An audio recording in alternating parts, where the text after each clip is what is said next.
saw you sign the bill requiring some drug testing for, or suspicion-based drug testing for TANF. Right. And that bill's obviously changed quite a bit from the process. But do you have any concerns legally? Is it still something? Initially we started out, the Department of Human Services and Administration started out being opposed to the bill the way it was in its original form. It did change substantially, and really two key criteria in there that made us be a lot more comfortable with it. Number one, the Department of Human Services gets to write the rules for how it will work.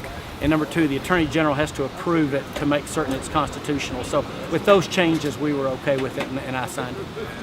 On the TANF issue, I mean, do you have any concerns about the fairness of asking someone to spend $30? They may come up with clean, and they've had to spend a quarter of their benefit on a drug test. Sure, no, I think that was one of our initial concerns. I think that the flip concern from folks who are pushing the bill obviously was are people who are getting public assistance using it for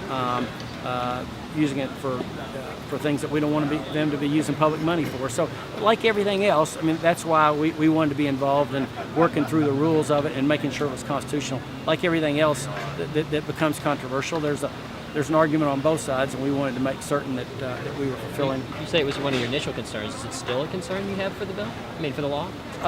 In the sense of what? Fairness. I mean, that you're asking people to take a drug test that may come up clean, and now they've lost a lot but of the the flip side to that fairness question is, are people using public benefits for illegal uses? So that's again part of the balance that we have to do in government.